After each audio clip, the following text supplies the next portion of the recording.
Hey folks, Mayor Tom Koch here with our daily update on the COVID-19 virus as it relates to Quincy.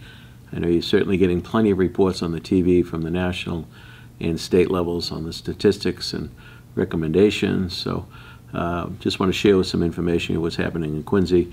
We have 218 confirmed cases now, which is a pretty good jump. We're up to 10 deaths now as well.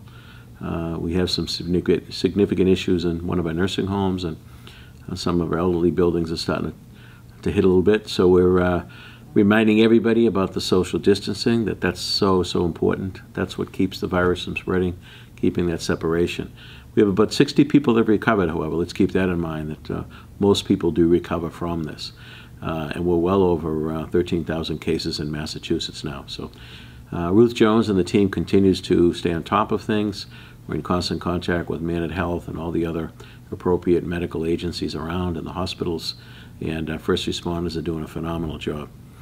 We've talked the last few days, over the last week, about the surge that's been talked about. We're now starting to see the numbers tick up. I believe in Massachusetts they're suggesting between April 10th and April 20th we're going to see that number jump dramatically, and that is a big part of as a result of all the testing that's going on as we speak. So people shouldn't get nervous or panic or fear.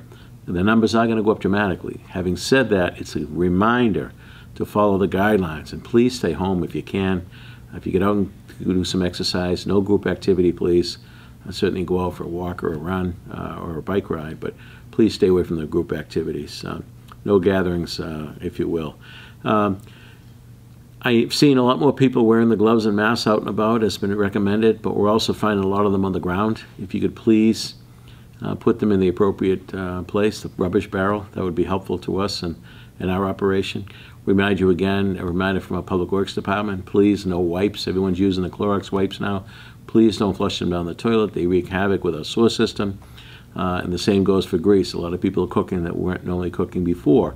Please don't put your grease down the drain as well. That creates a problem for sewer systems. So nice reminders for how things get affected at the local level. Our planning department is heavily involved in obviously planning, but also they're very good on the federal guidelines. And if people who own a small business out there, if you have some questions or concerns, you can reach out to our planning department at 617-376-1266 for assistance. They may not have every answer to every situation, but they certainly can give you some guidance and provide some help. And again, the hotline, COVID hotline in Quincy, is 617-376-1288 if you have any questions. And I'd like to leave you with this. Everyone should have received in your home from the federal government a census form. The federal census is very, very important to respond to. It matters in the formulas that are created over the next 10 years of the kind of money we get back for our schools, for our city, in every way you can imagine how funding comes down from the federal and state government. Much of it's determined on our population, so we want to get everybody counted. So please, you have time on your hands right now. If you're staying home, please fill out the census and get that back in. And we'll be back in touch tomorrow. In the meantime, stay safe. God bless.